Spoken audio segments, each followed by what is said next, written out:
Okay, number 21. Let's say we have a male client competing in our sport. He's better than me in everything, and So that means he can do one pull-up then. just for you, just for your information.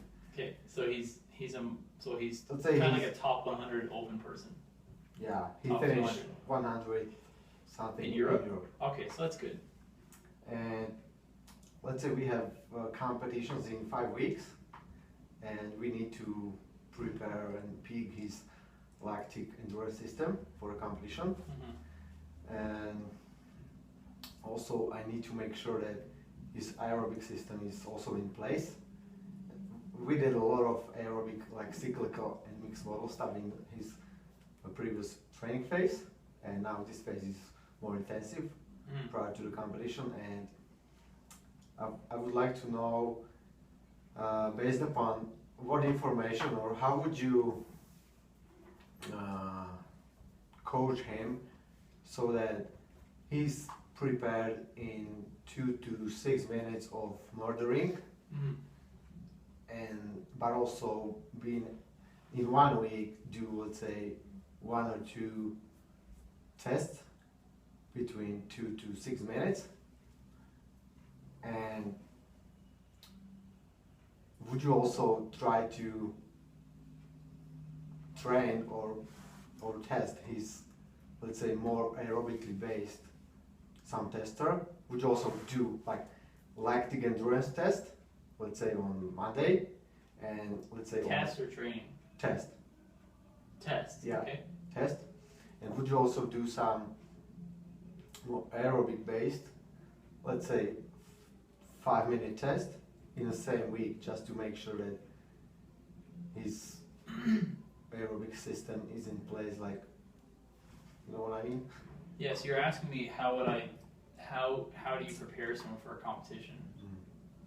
First question, do you know what the events? Oh. Do you know the history of the events, what they're typically like? Yeah, pretty much, yeah. Okay, and is there any events that are like between like 30 seconds and 3 minutes? Is there ever anything that's short? Yeah. Okay, and there's events at points where you got to go all out and try to hold on to that pace? Yeah. Whatever modality, sorry, you still have to do, okay. And what type of person is it? He's more explosive. Let's say more explosive than normal person. How do you know that? You can't base it on the power clean, the power snatch. But he just moves fast? Yeah. Okay. Alright. And how long has he been training? And how old is he? 26. Okay, cool. So like a general idea, obviously not specific because I don't know him. Like you said, in the previous phase, you'd done the aerobic work. So you want to think about that as like the bank account stuff. You want to do that stuff well before the event, as opposed to being like, you know what, the event is 6 weeks away. I got to start doing like high volumes. Like not too late for that. You need to do a prudent approach would be to do that months in advance. So then by the time you get to a phase, if this is a big competition for him and you're preparing him for it, you want to do enough volume obviously to make sure he's going to be okay throughout. Is it a 1-day competition, 2, 3, 4? 2-day competition. You want to make sure you can handle the volume, which you should be able to. Yeah, so that work is done banked. And you have to trust that it's done, and then you have to communicate that to the athlete that it's done. And it's not going anywhere, and he's not going to lose his ability to work hard and be able to breathe. So the idea of what you're saying, what you want to do is you want to change it, and you want to make it more intensive.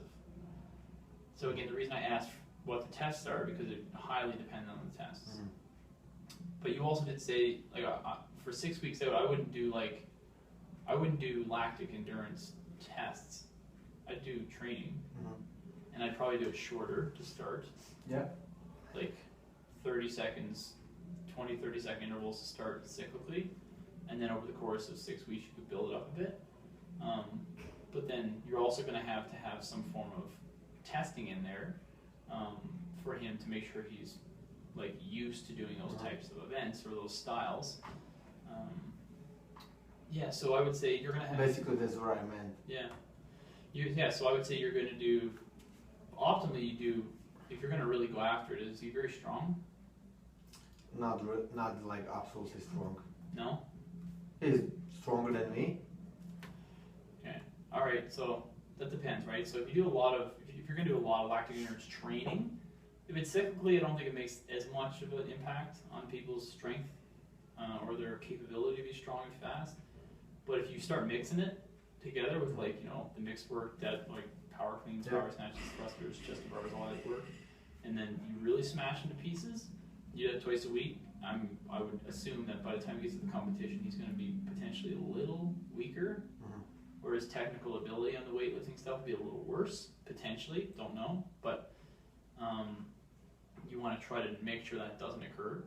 So I would start short with like 20 to 30 seconds on a rower and an air bike in the other weeks, because all you're looking for is dose response of feeling like crap, really, and getting a good training effect for multiple sets. Do that twice a week. You increase the duration to like maybe a minute by week 3. Then you have 3 weeks left. You might do one longer one for the cyclical stuff, and then 1 day of like mixed work. And then week 4, week 5, you cut out the cyclical pieces for the cyclical lactic work, and maybe just put in like a short test, like 3 to 5 minute test. And then the second one for the second week before, which would be week 5, 2 weeks out from the competition. You would hopefully know some of the events where you start giving him shorter intensive intervals, lactic idea or whatever, but as long as it's intensive but small volume. And then the week of, you just don't do it. You don't do that kind of stuff. If you're going to give it to him, you give him shorter intensive stuff, like pieces of the event he's going to do just to build confidence and whatever. But so think about it in terms, if you didn't do any lactic endurance work, what would the downside be? If you didn't do any lactic endurance or lactic power sets, what would the problem be? So problem as in a noticeable problem. He would not feel prepared, maybe? How would he know he wasn't prepared? I'm telling you, I think the only way he wouldn't know is that you would tell him he wasn't prepared. Or you would make him, you would acknowledge that in your description of the training that it's necessary. And if he trusts you, he's gonna be like, well, it's necessary, then I have to do it. Like, I really don't think they won't really care that much. And as long as they feel confident, they'll feel confident regardless. But I'm asking, what's the downside of not doing it?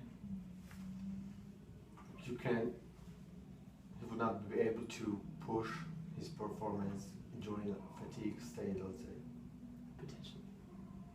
Potentially, right? Potentially. Because even, like, the argument is, obviously, within, like, aerobic capacity tests, there's bits and pieces of lactic parts. Yeah. You know that from doing it. You know that's in there for sure. Think of the open 15.5, right? The reason you put the bar down is because your legs are starting to explode. And it's not just because they're tired. It's like you're really accumulating a lot of anaerobic metabolism. So there's that argument to doing the tests only and having them prepared. But the idea is, I think you could potentially, like you said, they'll be more comfortable potentially with red line paces, and they'll be more confident that they can go after it and hold on. That's an important thing. And obviously the upregulation of any type of enzymes associated with the necessary removal of waste products and clearing and getting the muscle to be in the most optimal position for being sustainable and fatigue resistant, that's important, right? The downside is you fatigue them. That's the downside if you overdo it, right? Is you fatigue them. And then a guy that's not strong already or not powerful, you potentially make that worse. Yeah. So you got to think about it, right? Yeah. So there's lots of, like, the classical idea, like I said, it'd be, I would start maybe a little longer than 6 weeks before, maybe 8 weeks before, and then cut it out completely 2 weeks before. I'd do it twice a week for sure, and I'd start out with the cyclical stuff. Before, I would have started out and did it mixed, like power cleans and that kind of stuff the whole time.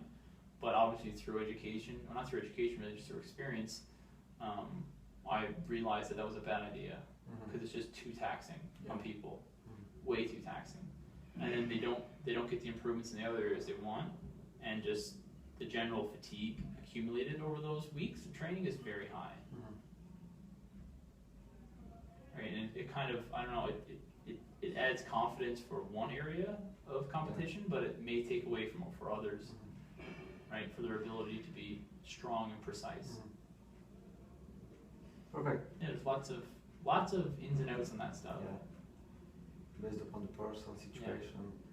You gotta remember, right, when you say it, you're always saying it as this is the plan and this is what we want to happen. Mhm. It might not. Yeah. And you have to be okay with that. Perfect, thanks.